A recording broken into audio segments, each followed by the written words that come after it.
Assalamualaikum warahmatullahi wabarakatuh. Perkenalkan, nama saya Lesti Wiskiantika, NIM 200210066, dari Prodi Administrasi Publik kelas 1B.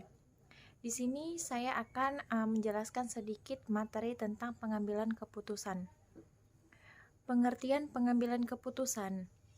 Pengambilan keputusan adalah suatu hasil atau keluaran dari proses mental atau kognitif yang mengusung pada pemilihan jalur perbuatan antara beberapa pilihan yang tersedia.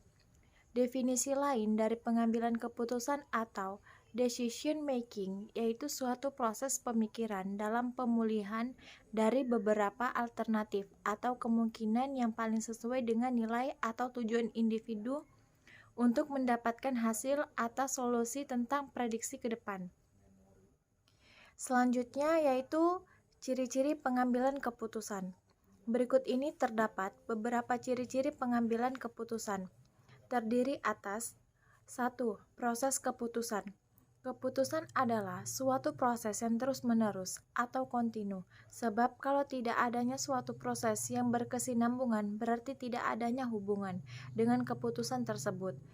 Nah, apabila tidak ada tindakan lebih lanjut, maka keputusan itu tidak mempunyai arti.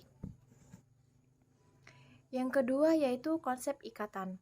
Kalau suatu keputusan menyangkut sejumlah besar orang-orang, maka hal yang penting adalah kemampuan untuk menghadapi reaksi dan menyesuaikan perbedaan-perbedaan dengan kedua belah pihak itu. Ketiga yaitu penilaian.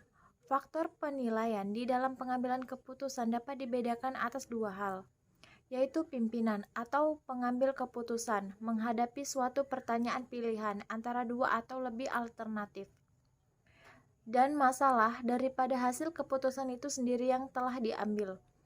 Yang keempat yaitu perilaku dengan maksud tujuan tertentu. Setiap penilaian dalam pemilihan alternatif tersebut di atas harus dibandingkan satu sama lain dengan hasil daripada pemilihan yang diharapkan dari salah satu alternatif yang penting, yaitu yang berhubungan dengan maksud dan tujuan organisasi, baik dalam jangka panjang maupun dalam jangka pendek. Selanjutnya yaitu fungsi pengambilan keputusan. Berikut ini terdapat beberapa fungsi pengambilan keputusan, terdiri atas awal dari semua aktivitas manusia yang sadar dan terarah, baik secara individual maupun secara kelompok, baik secara institusional maupun secara organisasional. Dan suatu yang bersifat futuristik, artinya bersangkutan paut dengan hari depan, masa yang akan datang, di mana efeknya atau pengaruhnya berlangsung cukup lama. Selanjutnya, tujuan pengambilan keputusan. Berikut ini terdapat beberapa tujuan pengambilan keputusan. Terdiri atas tujuan pengambilan keputusan dapat dibedakan atas dua, yaitu tujuan yang bersifat tunggal. Terjadi apabila keputusan yang dihasilkan hanya menyangkut satu masalah, artinya bahwa sekali diputuskan tidak akan ada kaitannya dengan masalah lain. Tujuan yang bersifat ganda terjadi apabila keputusan yang dihasilkan itu menyangkut lebih dari satu masalah. Artinya bahwa satu keputusan yang diambil itu sekaligus memecahkan dua masalah atau lebih yang bersifat tidak kontradiktif. Selanjutnya yaitu gaya pengambilan keputusan. Gaya pengambilan keputusan ialah bagaimana seseorang melakukan interpretasi, respon, dan juga cara seseorang bereaksi kepada situasi yang dihadapinya. Menurut Kuzgun, terdapat 4 gaya pengambilan keputusan antara lain yaitu rasional atau rasional. Gaya pengambilan keputusan ini ditandai dengan strategi yang sistematis dan berencana dengan orientasi masa depan yang jelas, dan intuitif atau intuisi. Gaya pengambilan keputusan ini ditandai dengan ketergantungan terhadap pengalaman batin, fantasi, dan kecenderungan untuk mengambil keputusan dengan cepat tanpa banyak pertimbangan atau pengumpulan informasi. Selanjutnya itu dependen atau dependen.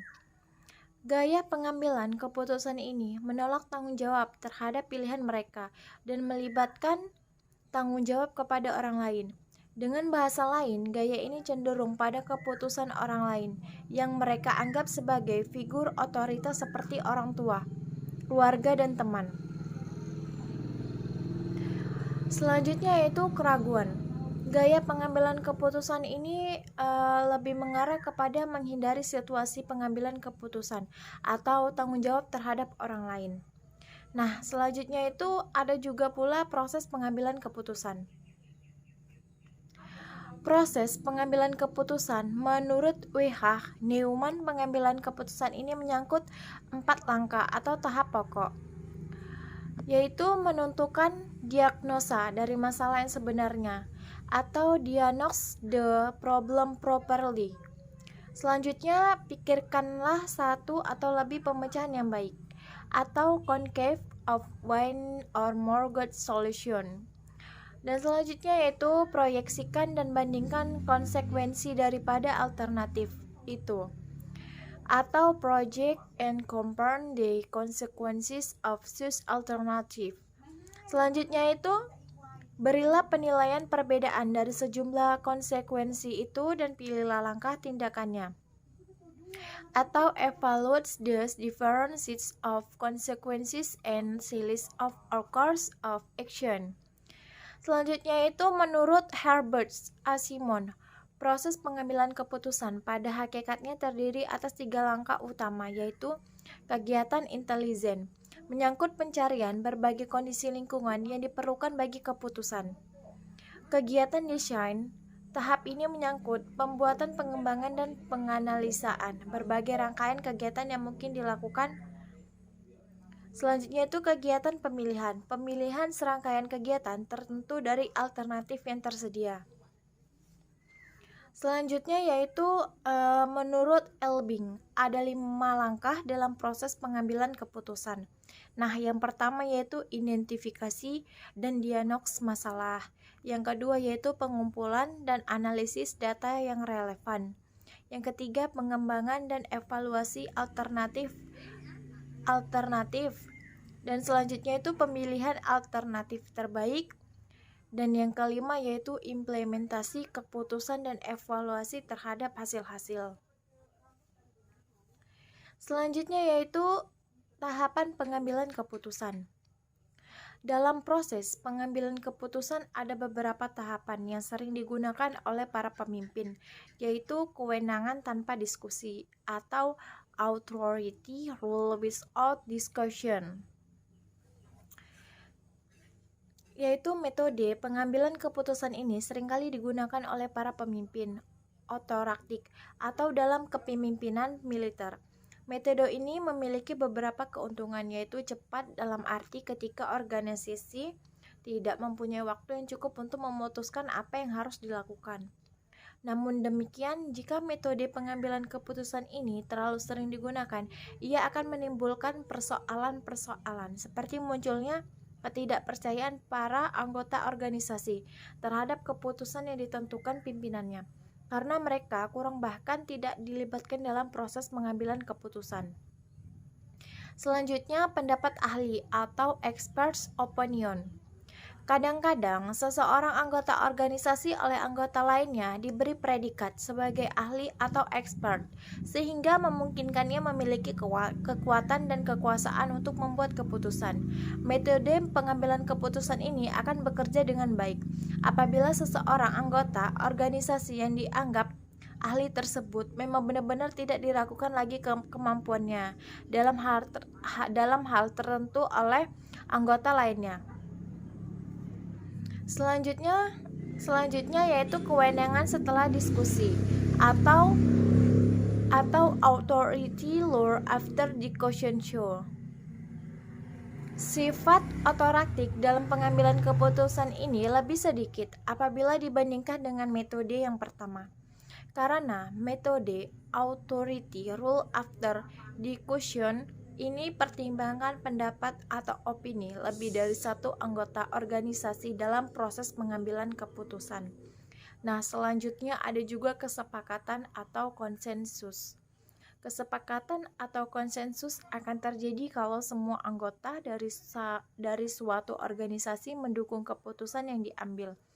Metode pengambilan keputusan ini memiliki keuntungan, yakni partisipasi penuh dari seluruh anggota. Organisasi akan dapat meningkatkan kualitas keputusan yang diambil, sebaik seperti tanggung jawab para anggota dalam mendukung keputusan tersebut. Itu saja yang bisa saya jelaskan materi tentang pengambilan keputusan. Lebih dan kurang saya mohon maaf. Saya akhiri, wabillahi taufik wal hidayah. Assalamualaikum warahmatullahi wabarakatuh.